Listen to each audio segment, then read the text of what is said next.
Welcome to the South Florida Beekeepers, your quick dive into the world of bees, hives, and honey in the Sunshine State. Hello and welcome to another episode of our talk. And we continue to talk about bees, beekeeping, and we think our main target is Palm Beach County Beekeepers Association. And today we're meeting our president. And first question will be very difficult. Are you aware that you first female president? I don't think I was the first. Back in history, there was someone else, I believe, but the first in many years. In many years, Yes. yeah. So how does it feel to be a president of Beekeepers Association? So far, so good. It's April, so it's been 4 months, and I think we've had a good engagement and good feedback from our membership. So I hope that's a reflection on the job that I'm doing. So again, why you decide to become president? First of all, probably tell audience how long you in association and how you come to realization that you want to be part of beekeeping world. Yeah, so actually my husband got started as a beekeeper, and just by default, eventually it spread to me. We've been members of Palm Beach County Beekeepers Association probably for 8 years or so. Very quiet participants in the back, and eventually over the years, as we got to know the organization and association, we started volunteering, and that's how I'm here today. Through the volunteer work, finding areas that I enjoyed and feeling that I can be a difference doing something other than the hands-on beekeeping. Very operation. nice. So because it's not origin or beginning of your volunteering for association, you additionally to president, you are responsible also, continue to be responsible also for our speakers. So Right. when you select speakers for association, what first come to your mind? What kind of speaker, who you want to? So I want to find, so you're correct. Before I was president, I started helping out with the first Honeybee Expo. And from there, that's when I got hooked and volunteered to be the speaker coordinator. What I try to bring across is that beekeeping for our association, there's different levels from commercial to beginners. And beginners are really the core of our group, people that are starting and really want to know how to do this. So my goal is to find a little bit of everything. I attend conferences like Bee College, the North America Honeybee Expo, and I'm always looking for speakers. I'm looking for webinars, and I'm looking for what's trending out there and what speakers are getting good feedback. And then I reach out and give a invitation for a South Palm Beach County meeting. So what you want to succeed in your this year to be president, who knows? Probably it'd be multi-year, like usually we have. I don't know that there's one thing. I really love these events with the speakers. I love workshops like what we've done this month, hands-on, because the feedback you get from the people is very rewarding. In my journey as a beekeeper, I also found out that I'm allergic to bees, so that doesn't keep me away from the beehives. I don't have bad reactions, but I was told to be careful, right? Yeah. So I find that doing this behind the scenes work is my extra way of contributing to the importance of honeybees and what it does for our planet. In a minute ago, you very, very carefully mentioned Bee Expo. What is Bee Expo? And what is people who want to become beekeeper or thinking about it? How you connect that Bee Expo and what we do? So a group of our dedicated volunteers a couple years ago had talked about, right toward the end of the COVID era, talked about we need to get education going. And we were able to put together in a very short time frame a one-day bee conference at the Palm Beach State College, which was very well received. This was in 2022, I believe, and right when Hurricane Ian came to affect us, the feedback was so good that we kept being asked, when are you doing the next one? When are you doing the next one? And can it be longer? So we did do last year the second South Florida Honeybee Expo, also at the Palm Beach State College. And it was a great success. It was 2 days. And again, we're being asked when are we going to do the next Honeybee Expo? And there's no dates right now because it's a lot of work with a very small group of volunteers. But maybe something we can look at in the near future. And if somebody feel like they can dedicate something or provide some kind of experience, because it's problem with volunteering, not really problem, only a lot of work have to be done. Right. So what kind of help you're looking for? Yeah, any sort of skill set, whether it's the hands-on the day of a conference, helping with registration, sign-in, or it's the behind the scenes, looking for sponsors, looking for people participating, looking for content, looking for speakers. So there's so graphic design, web design, there's so much. You name it. Yeah, there's so much to be done. It really depends on the person, the skill set of a person. Yeah. In this case, if we decide to go ahead, so obviously we need volunteers and we need members. Right. So what member can get if they come to our meetings? Or again, it's an education, whether it's before a meeting going to our apiary and seeing what a typical routine inspection would be, or is learning from something from the speakers, or just the interaction with our members.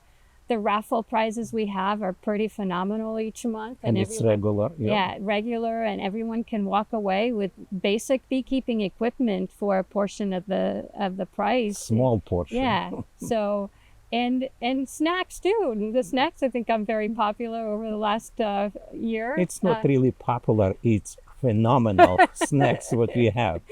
Our videographer really can tell that. Yeah, so I think there's many ways that a member can benefit. And then there's also the one way is volunteering, doing a day at the South Florida Fair or at a workshop, or just whatever they can come up with that fits in again with their skill set. And if for some reason somebody afraid or thinking too much, so simply come to meeting, and our meetings where they. And we see a lot of that feedback at the fair. For example, people, I've always wanted to go, but I'm timid. And then eventually they come after talking to us at the fair, and then the feedback is just phenomenal. I can't believe I've been missing out on this because it's such a good event. There's a good camaraderie and participation and engagement. I'm excited. What can I do? Yeah, beekeeping world and beekeepers in general, very friendly people. So if you're sitting at home and nobody talk to you, or you have nothing to talk about, come over. We're going to infect you with these things, right? So sting you with it. Not necessarily sting. Let's not scare everybody, right? Only we are friendly, and practically in my life, and I started beekeeping in 1967. Throughout these years, I never saw grumpy people who's beekeeper. We are friendly. So we have a regular monthly meeting, and it's, where is it? We meet normally at Pine Jog. On certain occasions, we partner up with the Mounts Botanical Garden, like our meeting coming up in May, because some speakers attract a whole lot more people. So we have Dr. Jamie Ellis coming in May, and we are expecting well over 100 people. That at least 95 are already registered, so we expect this to be a big event. We have a big YouTuber personality coming in November, so that will be another day that we meet at the Mounts Botanical Garden. But for the most part, we are meeting at Pine Jog Environmental Center on Summit in West Palm Beach, off of Summit. Summit and Jog. Yeah. And if for some reason people afraid or not sure, they can visit our website, right? Nobody pay attention, only Paula have another hat. she's responsible right now for our website. So what is website and how people can... Yeah, so the website is really something how to get started. And when people are looking for something about bees or even an outreach about bees, they're Googling it. And right now, if you Google a beekeepers organization, our website should come up, and it'll give you the very basic information about what we're all about, events that we're having, membership information. Some people reach out because they have a swarm in their yard and they want to rescue it somehow and not exterminate it. So there's information about all that on the website. There's also an Amazon tab where if someone wants to make their purchases through the link on our website, it helps contribute to our cause and efforts as well. And website describe how to channel these donations, Yes. right? Yes. And additionally, another hat. Additionally, Paula started, and it's going pretty well, Facebook and Instagram pages, right? Right. So we've always had a Facebook and an Instagram page. They're not always very active, again, because we need volunteers with the expertise and time availability to be able to do frequent posts. So right now I try to publicize the events that we have within our community. And we get good feedback from that. Facebook is very popular. Instagram is the second option for social media. And how they, if anybody wants to see first, how they can find... Yeah, so you should be able to just search for Palm Beach Beekeepers and it should come up. Otherwise, go on our website and there's a link in there to our much Facebook. easier. Yeah. We also have a private Facebook group that is just open to our members. So that's a close-knit community where anyone of our members can ask questions and interact with each other if there's something that they want to know about or want to exchange information with other members. Okay, so what you willing to say or what you willing to ask somebody who will come after you as a president? Someone that will come. So you're terminating my days already. No, we not terminate every president, because I'm in association probably for 10, 12 years. And usually people come to become president for 1 year and after stay for 5, 6. So I think one of the hurdles in the beekeeping, especially backyard beekeeping, is that we don't have a lot of youth, younger beekeepers. Mm-hmm. And these events and this association is really a good conduit to get that. And we need to keep that up, keep that energy. We're seeing a lot of new members coming in every month. We're seeing a lot of new people. Our meetings are having record attendance. So for whoever comes after me, I would encourage them to continue that participation and engagement and the energy with whether it's through events or content of the meetings, because that's very important to continue to get that next wave of beekeepers engaged and permanent. Yep. And actually association right now doing so-called outreach program, right? So what is it, outreach? So anyone in the community, we get a lot of outreach requests, whether it's a homeschool group, someone just had an event, or one of the big corporations was having an employee event, or a Cub Scout meeting, or a Girl Scout meeting. Mm-hmm. A lot of private educational events, we get requests to have someone go and present, which we do. We find a volunteer that goes and presents an outreach with an observation hive, and they'll talk about bees. But then we also have community events that are happening. Like tomorrow, we're going to be at the Bush Wildlife Center for an event. We've done Turtle Fest, we've done the Green K, more county-wide type of events where we can go with our observation hive or honey. South Florida Fair is our biggest event of the year. So we do outreach all year long, depending on the requests that we get.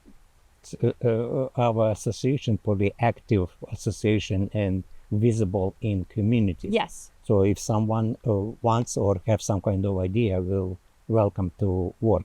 In order for you to understand who we are and what we do, You just go to our website. We have public part or page for There's a page for outreach, Yeah, and all the yeah. information is in there. and people can understand who we are and what we do. Yeah. So traditionally, we decide to ask our interview people to define some kind of term which is related to bees, because you not go really close to a hive. Can you define what is honey? What is honey? Mm-hmm. Honey It's surprise is always. probably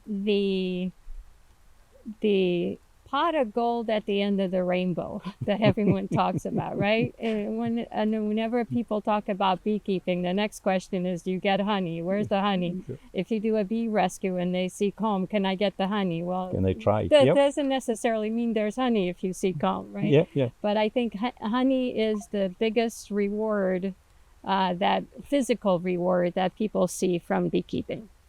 Thank you. And any last word or conclusion word for this interview? No, I'm really happy with the role that I have. I hope to see everyone coming to our meetings and joining us. And if you want to volunteer and have a skill set that can be utilized, please reach out. And if you don't have volunteer skill, right, we can ask Sometimes you to do something. we'll volunteer you Yeah. to do what needs to be done. Yeah, we need members, and we need spreading our belief in community and try to dedicate our life to save bees, right? Yeah. Thank you very much. Thank It you. was very interesting. Thank you. Thanks for joining us on the South Florida Beekeepers. Stay sweet, stay curious, and keep your hive healthy. See you next time.